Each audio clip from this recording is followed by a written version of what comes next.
Welcome to my review for the Hitway Bk17. I also believe it's known as a Bk29S on some websites. I bought this bike with my own money, using my own discount code to be my personal bike.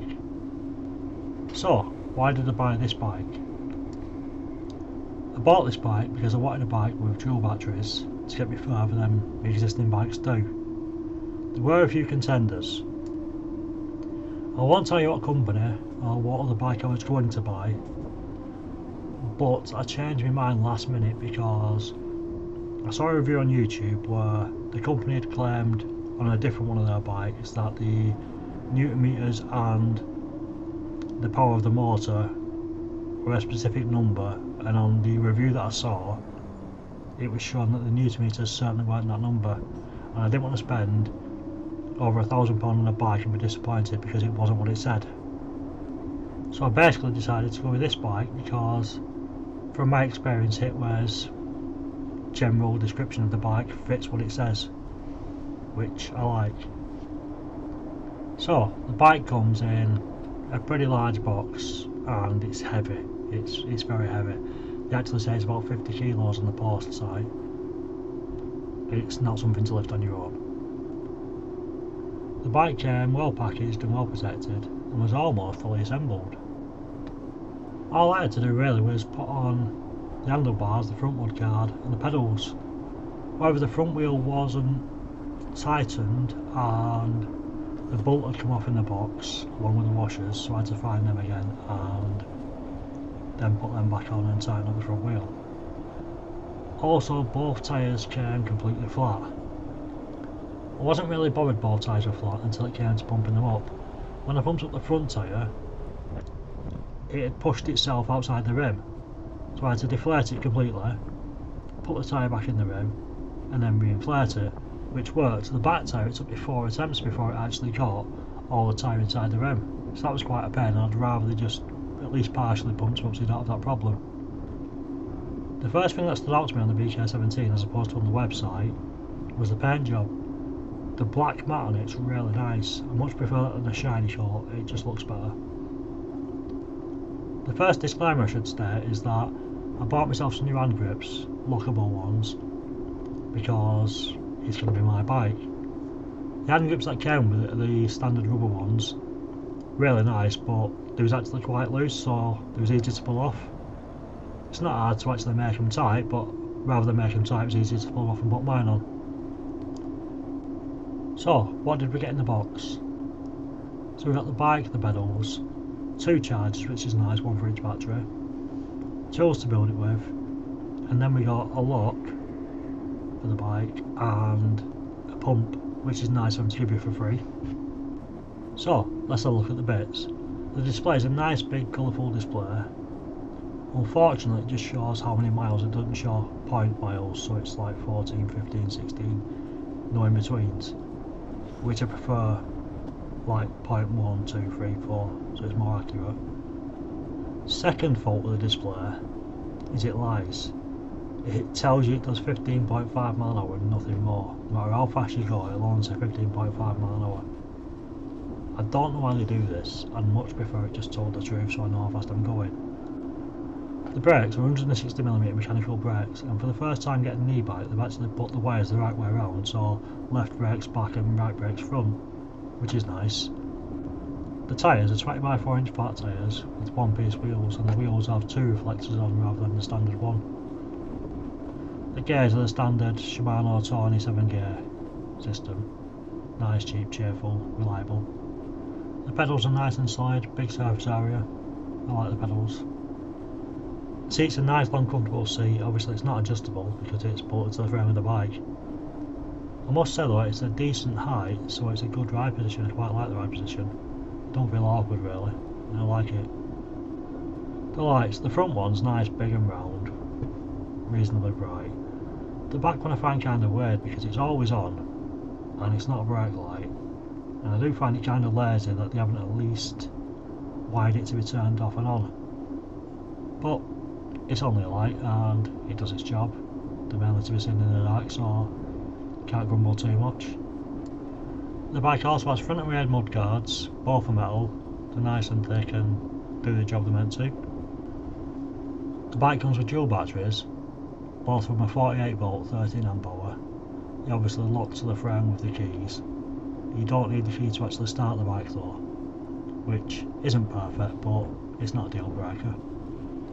The bike also comes with front suspension. So, what's the bike actually like? Well, the first impression I got was a lot of torque. It set off quicker than expected, and it's nice. According to Hitway, the motor is 250 watts and it has 70 newton meters, and it certainly has the 70 newton meters. It was very evidential. While riding the bike, it stayed mostly 15.5 miles an hour, and I must admit the motor kicks in very quickly. It's not like a couple of rotations in your pedals, it's a small rotation. It's really nice. I have to give the LCD credit as well for the battery indicator. It kept track of the battery power pretty well. It has its usual drop when you're going up an hill, but then it evened itself out pretty quickly after you'd done that, so it did keep track of your power pretty well.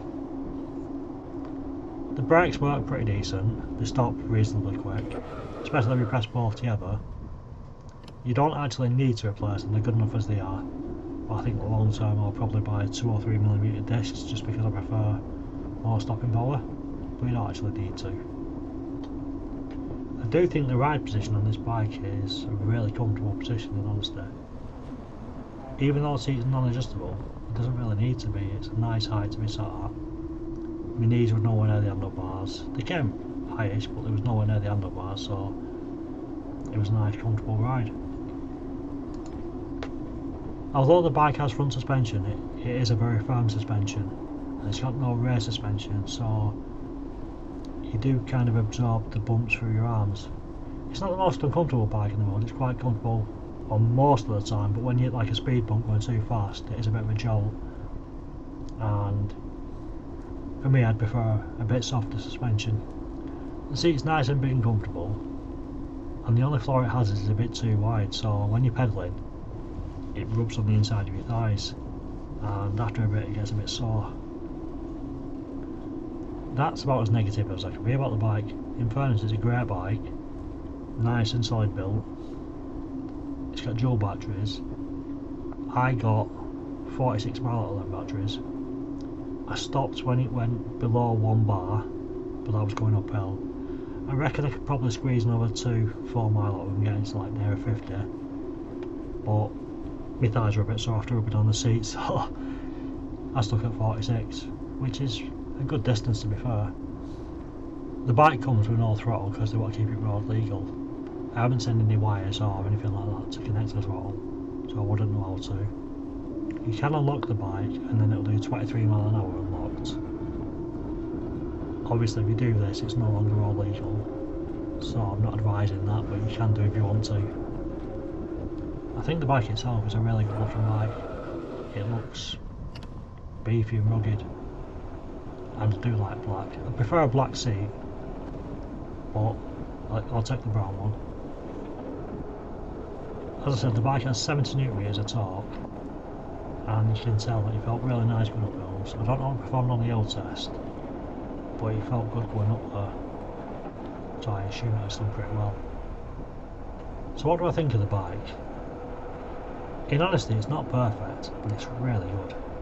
I'm impressed with the torque, the power of it. The ride's comfortable, it's responsive, nice and stable.